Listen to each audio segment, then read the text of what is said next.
I'm Brian Carpenter, host of Fresh Air at 5, a part of the Education Podcast Network, just like the show you're listening to now. Shows on the network are individually owned and opinions expressed may not reflect others. Find other interesting education podcasts at edupodcastnetwork.com.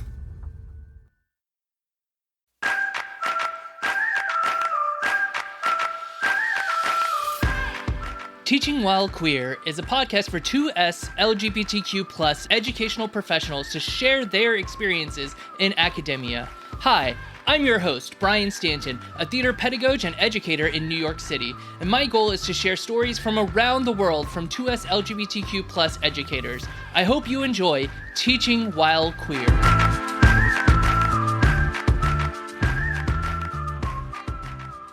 Hello, everyone, and welcome to another episode of Teaching While Queer. I am your host, Brian Stanton. My pronouns are he, they. I'm so excited to have joining me from South Africa, teacher Kirsten Jenna Lee. Hi, Kirsten. How are you doing? Hello. I am fantastic, thanks. And yourself? I'm doing wonderful today. Can you tell us a little bit about yourself? Yeah, of course. My name is Kirsten, and I use her, they pronouns. I'm non-binary, I identify as pansexual, and I am a lecturer. I lecture in digital marketing mostly, and absolutely love it. I've started a little queer group for queer youth, and we call it Queer Connect. We have a few students that join us, very small, but it is still great nonetheless. And yeah, I mean, I've been in teaching for about 4 years now, but before that I was a food journalist, and that was a lot of fun. But I found my passion and my ikigai, which is... I love that. And I feel like the transition from like food journalist to like digital marketing lecturer seems on point, right? Because it's like a little bit of, being a foodie and being a someone who takes in food blogs and whatnot, I can see how that can really lend itself to then going on and lecturing. Yeah, no, absolutely. I mean, it definitely does help in the marketing space, because at least I know how to market food, so I can teach students how to market themselves, I suppose. But no, it's definitely it's an incredible shift. But I absolutely love that shift. It's been so amazing. I love that. So let's take a journey back in time and talk a little bit about what life was like for you growing up as a queer youth. Yeah, absolutely. So I knew I was queer from 7 years old. So I was quite a baby, but I only really accepted it myself when I was about 16. And I didn't come out then, I kind of came out to myself. But I think I only came out when I was about 23. So that was quite interesting. It was quite a journey. But when I was a lot younger, it sort of was an experience where I was just noticing what people were like around me, and I had a lot of queer friends in school, and didn't really realize, as one does, we have that queer circle, and then suddenly, as you grow older and everyone starts to come out, you're like, oh, that makes a lot of sense. So yeah, I mean, I had that kind of situation growing up, and it was difficult in the sense that I did come from a fairly conservative household. But once I did come out, I realized how accepting everyone was, and that was amazing. I'm so fortunate in that. I know a lot of people who don't have that situation. So yeah, I mean, it was something that was very interesting for me. But yeah, growing up, it was a challenge, especially being in South Africa. South Africa is fairly conservative, so it was definitely a bit difficult understanding that queer environment. And we didn't have the language. I mean, we didn't have the identifiers. We just kind of had like bisexual and gay, and that was it. And we just didn't know how to identify ourselves. And I mean, when I came out to myself at 16, I was like, okay, I'm bisexual. But I didn't really realize how far that went. And only when I eventually did come out later on, I only then really identified myself as pan and understood what that actually meant. And it was such a beautiful transition as well, really developing into who I was and understanding a bit more about myself. So yeah, that was essentially my... Yeah, I feel like that parallels with so many people that I know, especially like if you're, at home or on your walk and you're listening, maybe raise your hand just a little to yourself. But if you had to come out to yourself after realizing 10 years ago that something was different and then 10 years passed and you're like, I came out to myself, just raise your hand. We're all in it together in that sense. Like we have to have that moment of reckoning with ourselves before we tell everybody else, right? Yeah, And I think absolutely. what's so interesting is so many people that I've talked to have that same kind of experience when it comes to language. Because you're right. When I was younger, it was gay. And I mean, it was honestly like gay, male, and straight. And then in the late 90s, lesbian became more like known. And then bisexuality kind of appeared. And I love the evolution of language. And I honestly am one that is like, I don't care how long the acronym gets. I'm going to accept everybody and all the new words that are coming at me because I'm just like, you know what? This is amazing that we can identify these little spaces within ourselves. So, same thing, like, I didn't really encapsulate the term queer until I was older because that's how I identify my non binary element of myself. I don't really identify as non binary so much as I'm queer. I like the term queer Mm, because it's apart from everything. I'm a little bit yeah, apart from everything. Um, and absolutely. so I think that the evolution of the language is just so important, especially for those of us who kind of had to wait for the language to come for us to get more knowledge about ourselves. And who knows what's going to happen in the next 20 years? We could have the same conversation in 20 years and have new identifiers. And I'm here Yeah. for it. Yeah, no, exactly. I mean, I think about being non-binary and how um, initially when I first kind of discovered that I was, or at least explored myself and realized that I was, it actually came from a Gen Z student that I had. And that was very surprising for me because this student obviously identified as non binary. And I mean, I'd heard the term, but I hadn't really seen it in action. And Hmm. then the student was just like, okay, I use they, them pronouns, and this is how I identify. And then obviously we respected that in class. And then my students asked me how I identify, and I was like, oh my goodness, I don't know. So that was really interesting. And then only like I think a year or so later, I realized that I was non-binary, and I felt like I really identified with this student, and I was like, I just relate to you on such a deep level, and I don't know why. And I found that even growing up with like my queer friends, especially the ones who were out and proud, I was like, why do I identify so much with you? Where does this come from? So I mean, yeah, that was something that just was really interesting to note growing up. I love that because it's like little pieces of you are reflecting from the people that you're around and that you're surrounding yourself with. And that can be so eye opening. I mean, if you really do look at the people you surround yourself with, you're going to find bits and pieces of your personality and who you are in every person you interact with. Absolutely. Yeah, So absolutely. it's funny. I guessed a few episodes ago as a seasoned guest. I like the term seasoned as opposed to when people are like old.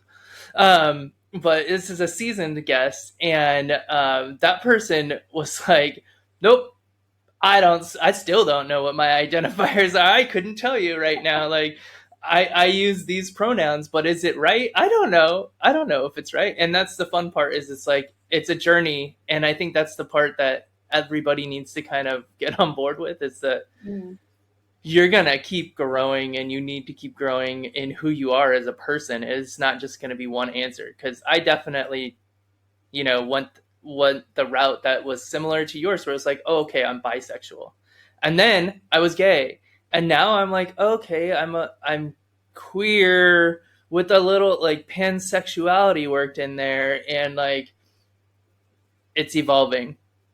And I'm curious about your journey, especially as a youth, and in your early 20s, as you're kind of coming to terms with your identity. How does South Africa's conservative nature kind of play into that, and what was the reality like for you? yeah. So I was quite fortunate when I did come out. I was living in the UK at the time, and I felt very safe to come out. But I shortly thereafter moved back to South Africa. And for me, that was just a bit of a stark reality. So I grew up in a fairly small town, and coming back to that, I realized that I actually couldn't be my authentic self. And even something like wearing bright, colorful clothing was like frowned upon. And I mean, that is me. Wow, that's a And a whole extra level of conservatism. Like, you can wear exactly. gray. Yeah, so it was just difficult because suddenly now I had people around me, like old friends and people from high school, and they all were like moving on with their lives. You know, they're getting married, having kids, kind of thing, and they hadn't even been exposed to this. And suddenly now, like I come on board, and it's like, oh, this strange human is taking over our space.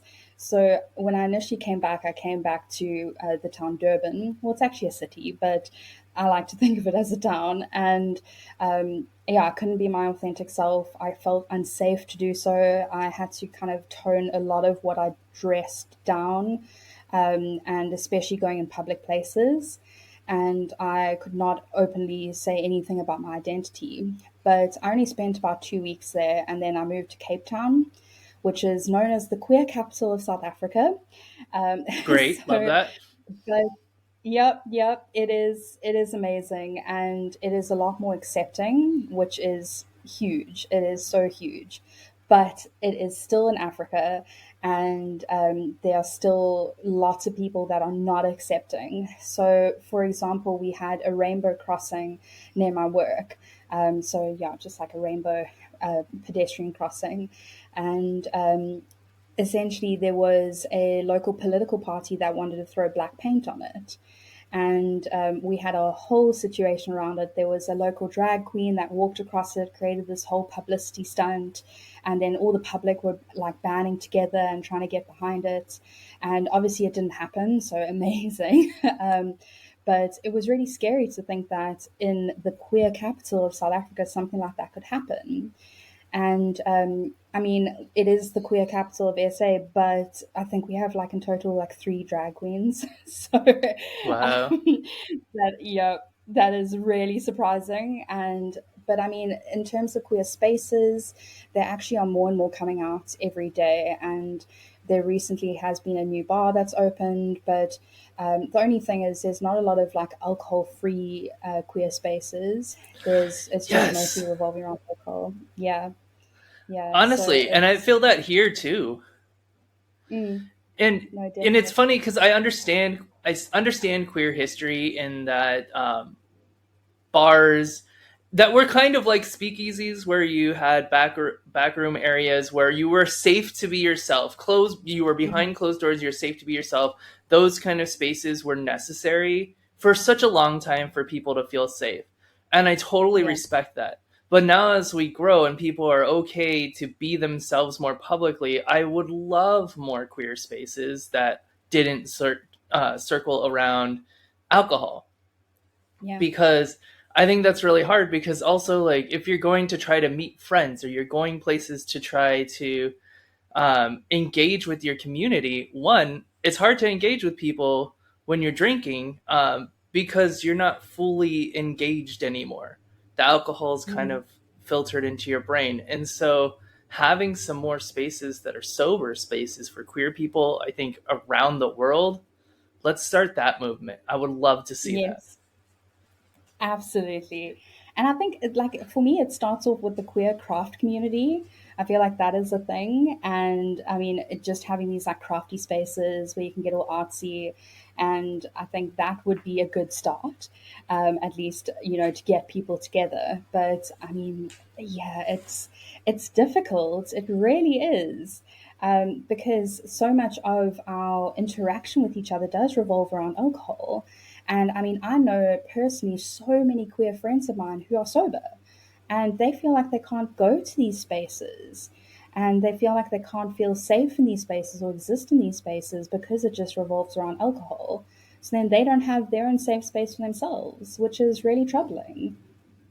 And I think that's especially hard for people who had previously struggled with alcohol addiction, Mm, because it's like these activators are all around you, and it's like at any point you could go down a path you don't want to go down just because it's available.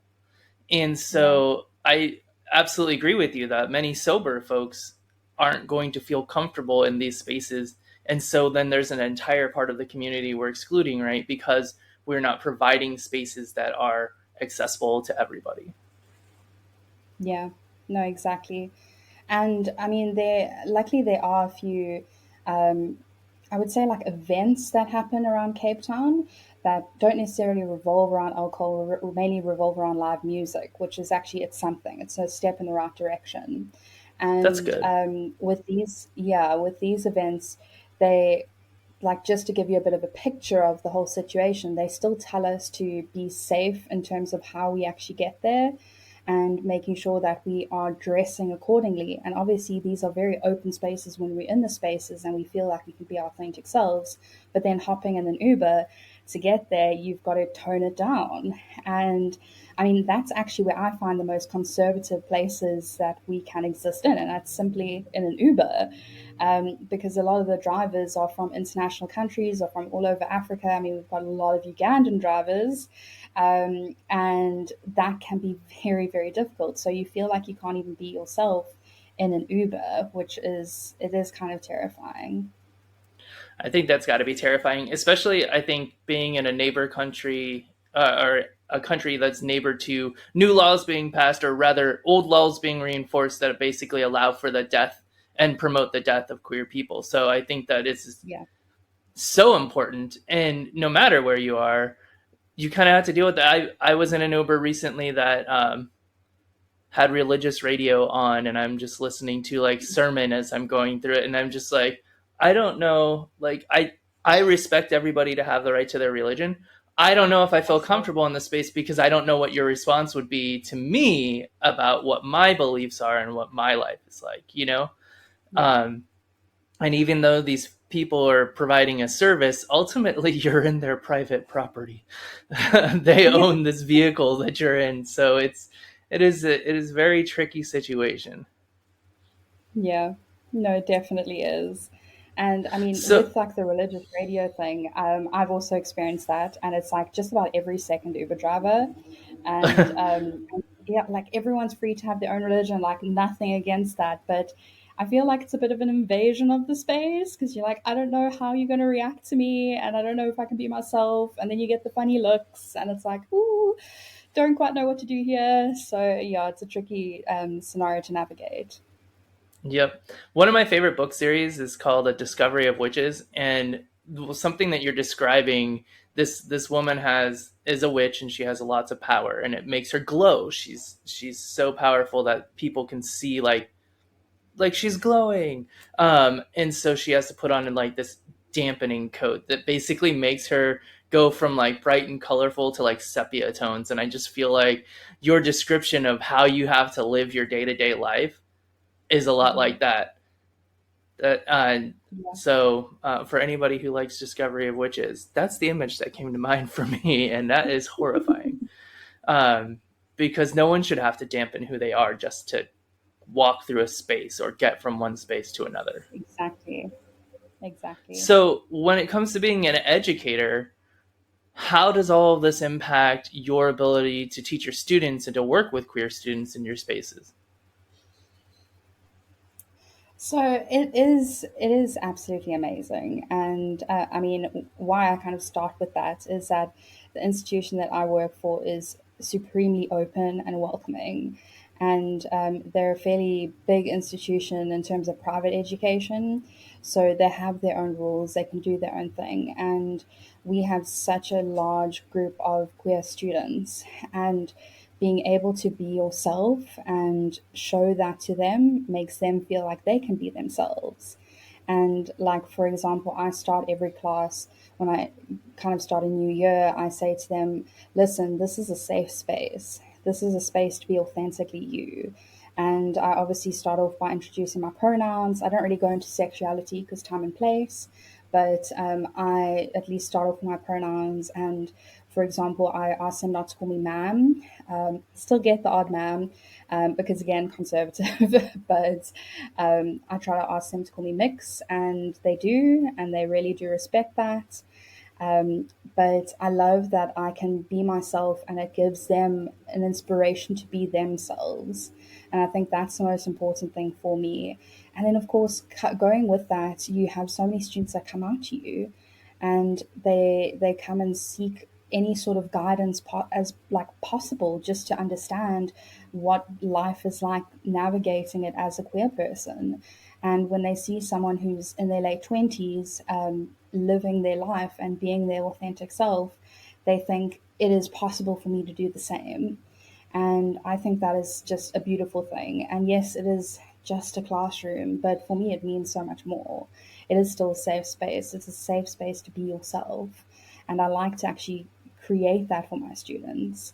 But of course, like with the institution that I work for, we don't have like pronouns in our subject line, not in our subject lines, in our email signatures. But I purposefully do that. And I think the students can respect that. They enjoy that. And they know that at least I'm being open about it, which means that they can be. And I think that's really encouraging for them, or at least hopefully. It's a really small thing that you can do that makes such a huge impact on your students, honestly. Yeah. And whether it's introducing yourself in front of the class with those pronouns, whether it's including it in your email signature or on your Instagram profile, like it's a tiny little thing that you can do that just says, "Hi, I'm safe and I speak your language." At minimum, even if you're an ally, that's all it's saying. If you are cisgender Yeah. and your pronouns are he, him, or she, her, absolutely throw those pronouns in there, and you're just signaling to your students, I am safe for you to talk to. Yeah, Hugely exactly. important. So hugely important. Exactly. So 100%. you said you've got a small kind of like queer group growing now at your campus. Can you tell us a little bit more about that? Yeah. So essentially, I started it, I think it was 2 years ago. And I mean, when I say small, I mean like three people. um, I think it does start out small, and that is completely okay. And I think a lot of the students, again, being from like conservative areas, like we have a lot of like hyper religious people around us, and in the nearby kind of towns. So a lot of people haven't really accepted themselves and have not come out. So they would feel a bit scared to go into a space where they have to be out, but they don't. I mean, the one of the students I had was an ally, but she was 100% queer, and used these spaces to actually identify herself and understand who she was, which was really special. And just also navigating the type of conversations that you'd have with your parents around queerness. And like it wasn't really a space to essentially come out to people. And I mean, it was obviously an authentic space, but it wasn't a space to really shout, hey, I'm queer. It was more of a space to actually learn more about it. And so, for example, every week I came up with different topics, and we'd speak about gender one week, being asexual another week. We'd speak about different sexualities. We speak about what it's like growing up in South Africa, what it's like looking at the news, and any kind of recent event that came about and how this impacted us. And then just essentially me trying to teach them and educate them about as much as I know, and then letting them educate me. I mean, I look at some of my students that came to these meetings, and I mean, I think one of the students was from another country in Africa, and he had come out to his family, and it was really intense for him. But he was openly himself, and he could feel like he could be in Cape Town. But he told me his whole backstory and how difficult it was. And I had another student who had like her parents reject her, and then another student that they completely identified as something else entirely. They were asexual, and that was like a whole journey for them. So we unpacked what that meant. And at the time, I had a few asexual friends, So we just looked at the different combinations that you could have and how that could impact your future relationships. So it was just really an open discussion and a really safe space to explore who they are, but then also learn more about queerness and learn more about the community. But I think the most important thing for me was the fact that there was a community in the first place. And Mm-hmm. I think that just meant a lot to the students. And I had students actually thanking me, saying, "Thank you so much for actually having this community there in the first place, because I just needed a space where I could make queer friends, where I could see other queer people and feel like I belong." And I hope that it does grow in the future. I mean, this year has been really busy, so we haven't quite got it off the ground just yet, but because our semesters are different. But I'm hoping for second semester we're going to bring it back with absolute passion and fire, guns blazing, and hopefully have a few more students join. Because I'm just noticing with every year that joins us, with these young Gen Zs that are just coming out of the woodworks, and they are really open and themselves, and it is so surprising but so incredible. So I just see so many authentic faces, and I just want them to join our group and really feel like they're a part of a community in a town or a city that maybe can feel a little bit suffocating at times. So it's just their safe space, and it didn't revolve around alcohol. We most of us had milkshakes, so even though it was set Love that. aside, but yeah, I love so many things about what you just said, because what was really in there was that it's about your students, it's about their journeys, and it's personal. You have one yeah, student dealing with one type of situation, and you found resources to aid them in their journey. You had another student who saw reflections of themselves and the people in the group and were able to kind of figure out who they were based off of that. And so mm, providing that space is so essential.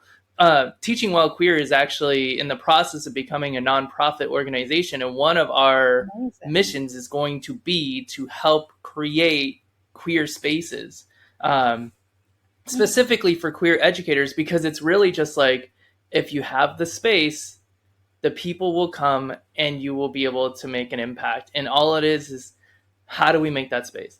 That is the key question. How do you make a space that is safe for queer people, and our specific mission that is safe for queer educators? Um, so I love that you're making this little space that is safe for your students, and I guarantee you keep making that space, and it's just going to grow and grow. Especially as Gen Z is like record numbers identifying as part of the community. So many yeah. bisexual people at the moment, and who Mm. knows how much that might change in the future. Absolutely, absolutely. And I love the kind of fire behind this generation and how much they are really fearless about who they are. And maybe it is only in the university space, but it is still a space where they feel like they can be themselves. And fortunately, I work at a creative institution. So it is very much like you can be yourself. And yeah, so I think it really does help them feel like they can be authentic, and the space allows for that. It is a very creative space. There's art all over the walls. There's spray painted graffiti walls everywhere, and I think it just makes them feel like they can be their authentic selves, which is so important. But I really do feel for people who are maybe at the bigger universities where they don't have that kind of creative feel around them where they can feel like they can be authentic, and they may not have a big enough group of people. Whereas because we are so small, we actually are seeing a lot of people that are identifying as queer even in these small spaces because they just feel safe to do so. And yeah, I think it can be very challenging at a bigger institution where you don't see as many queer people, especially if it's not a creative space. So definitely very difficult to. Yep, I appreciate that so much. Now, thinking about your experience as an educator, have you ever had to deal with any kind of anti-queer behavior outside of like the general kind of oppressive feel of governmental policy? Surprisingly not, which has been incredible. Well, actually, um, so so in my current institution, no, but I did work for another institution in another smaller town that's also quite conservative near where I live, and they didn't have any anti-queer sentiment, but they did, for example, ask me to cover up my tattoos. And I know, I mean, I've got a rainbow tattoo over here, and I've got a few other kind of like queer-esque tattoos. So I assumed that they had seen those and that they thought that it was a bit strange for their students and something that they didn't want to expose their students to. So yeah, they asked me to cover up my tattoos, and naturally I did. But then at that stage, I didn't feel safe enough to be my authentic self. So I removed my pronouns from my presentations. I stopped introducing myself as queer. So I just felt like I had to tone it down yet again, which was very frustrating. But I've since quit that job, so which is great. Yes, absolutely. Those kind of like when you have to like stop doing the things that make you feel comfortable, I hate those moments. Yeah, So I'm so pleased that you're now at an institution where you don't have to kind of shield yourself. You get to be who you need to be authentically. But because yeah. you've been in those situations, what kind of advice would you give to a new teacher who is going into the field for the first time and they're just not sure if they're allowed to be authentic? Yeah. I would say start with the students, because the students tend to be a bit more welcoming and open and understanding about that. And it can be something as simple as mentioning pronouns. And I think for me, that is like just a really big step. And like you said, like even if you're cisgender and you use traditional pronouns, I think that can be something that just says, you know, I'm open to this and I can offer that safe space. You don't have to mention anything about being queer, even if you use traditional cisgender pronouns. That is obviously completely okay, but at least you're just saying, okay, I am opening up this space and I'm allowing you to see that, hey, I accept this and this is something that I do speak about and feel something strongly about. So maybe you can feel warm enough to come to me and speak to me about those things. So that is kind of the first piece of advice I would give queer educators going into those spaces. And I think in terms of like speaking to kind of senior authorities, that can be very difficult. And I don't know how much of a safe space that can be, because you don't want to get fired or be put in a situation where you feel like your job is on the line because of how you're identifying and how you're putting yourself forward in class. So it's definitely very difficult, but I would say start with the students and then start with your close colleagues. See how they kind of feel about the situation, feel it out, and just sort of speak to who you are and let them hear you and see how they react, and then you can perhaps tell more. So, for example, I obviously started out like loud and queer coming in. Didn't really care about the consequences, because I thought, oh no, open city, you know, queer capital, absolutely fine. And I didn't know how my bosses would react. And then they obviously realized that I was, and I asked them if I could start that group. And then suddenly they became so much more open with me, and I started noticing like queer flags come up and little like queer Lego sets. They started appearing, and then like a lot of really random things that just showed like allyship or allyship, however you pronounce it. And then I felt like it actually encouraged other staff members to be themselves. And then I saw another staff member who was very openly queer with me, but not with any of the other staff. And then they started putting up a non binary flag. And suddenly there were a lot more colorful things in their office, and suddenly there were other queer flags that appeared. And so I felt like I had a bit of a ripple effect, Yes. as egotistical as that may sound. um, but yeah, I hope that you can be like that starting point for someone else, and just open that. Absolutely. And I think that ripple effect is so true, just kind of across the board. If you do little things, they will eventually make a big impact. It's like your group. It might be small now, but it's just going to grow and grow each Exactly. semester because those students are going to feel that welcoming energy and come and gravitate towards it. Yeah, So, absolutely. thinking about now educational institutions, educational communities. This is administration. This could be parents. It could be students. It could be teachers, professors. Um, what do you think that the educational community can do to better support queer people? I think, I mean, starting a group is a great way to do things. Number one, start the group. Yeah. um, Obviously, this will kind of only be seen by the students, at least initially.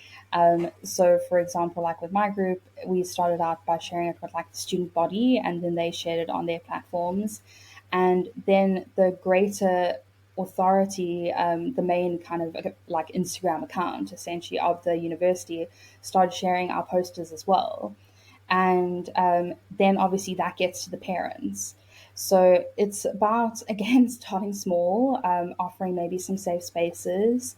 It's also about chatting to management about it, and asking them, like, can I maybe include my pronouns in my email signature? I mean, maybe just doing that anyway, just kind of like a stuff you to the system, just sneaking it in there.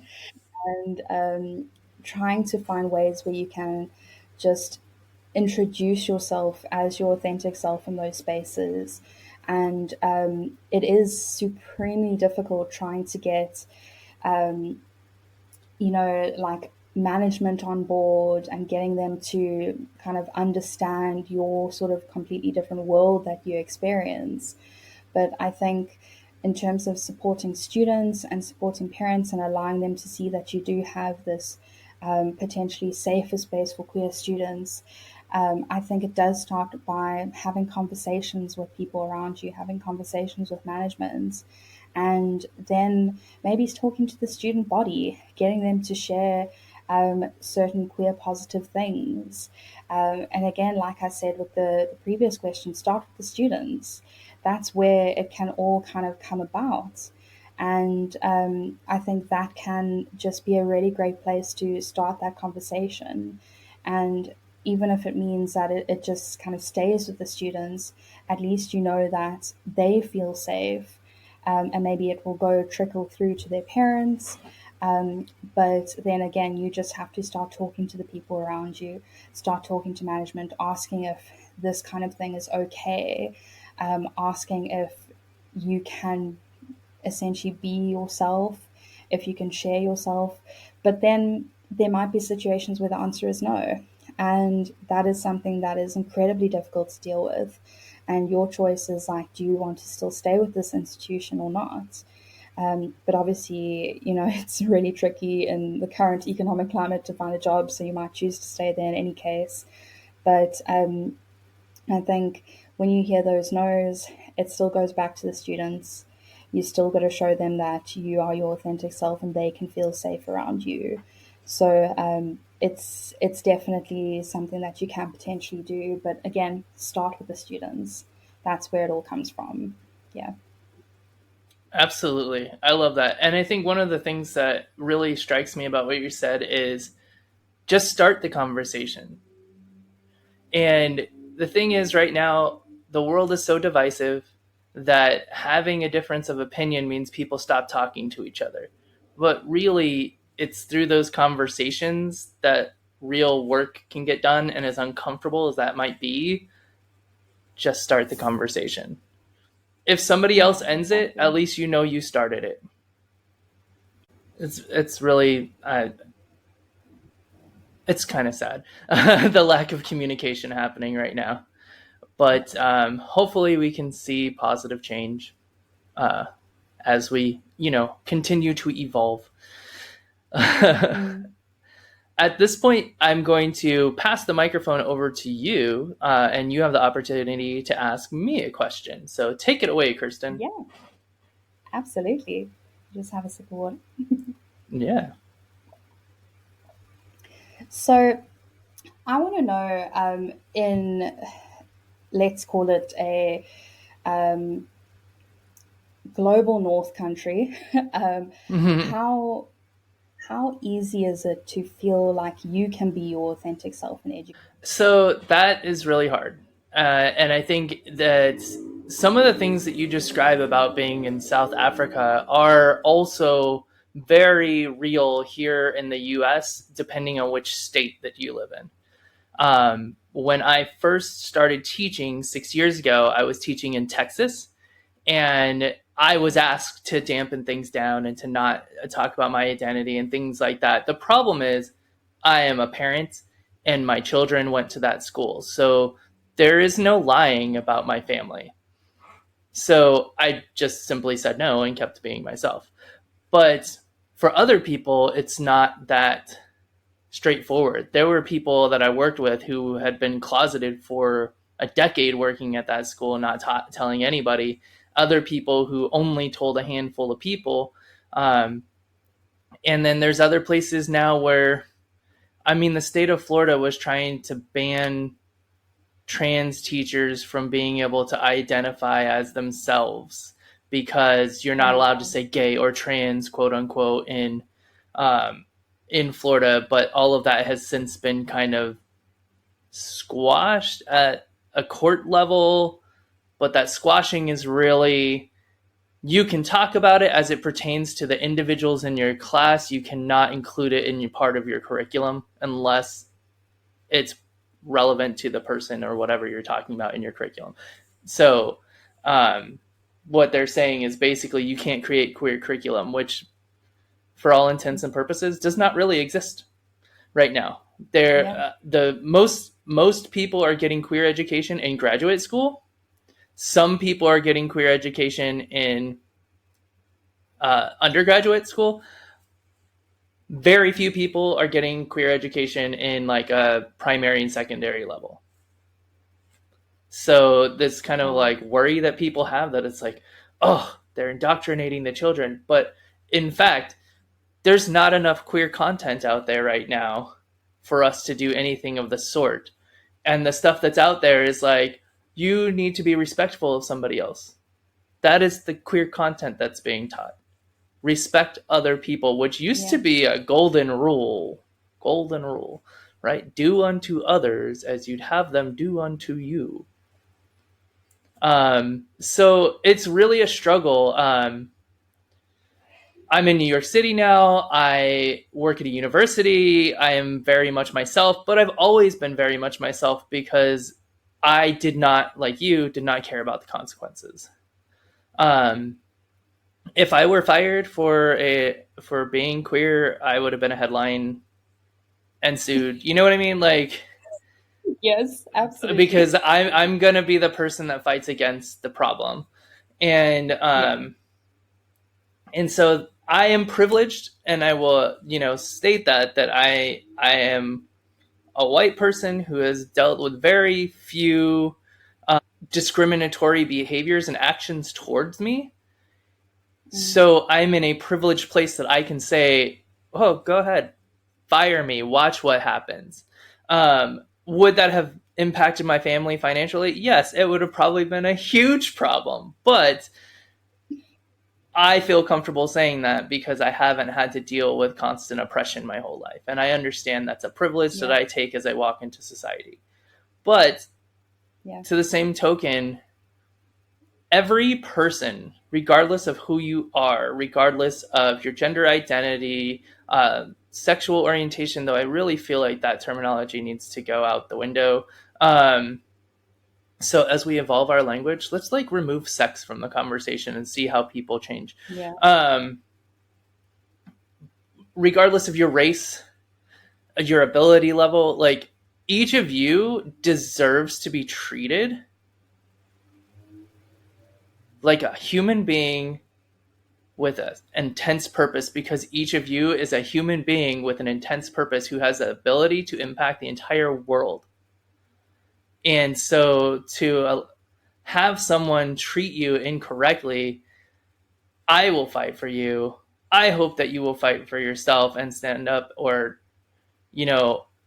push back against this idea that people are allowed to treat you in a certain way, regardless of what the law says, regardless of what, corporate policy is. I'm getting really frustrated also because there's a lot of conservative clampdown on social media for educators. Like, you're not allowed to have a life outside of teaching. Like, if you have a social media account and there is a picture of you drinking a margarita, then you are a bad teacher. Like, I was at a 4th of July party. Calm down.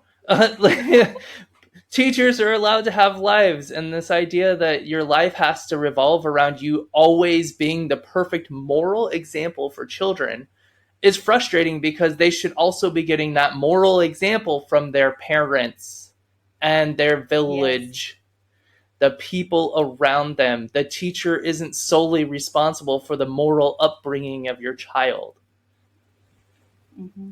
So exactly. It's a really hard question to answer, because there's great things. There are places here where you can absolutely be out and proud, and it's fine.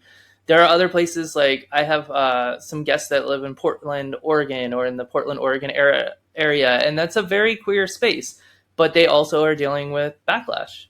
Los Angeles has even had like conservative people boycotting the Los Angeles school district because of queer people and queer content. And it's like, every place that feels like it's truly safe still has lurking in the background this anti-queer behavior. And so I said something in a class recently where it's like, where everything is supposed to be hard lines, it's actually watercolor.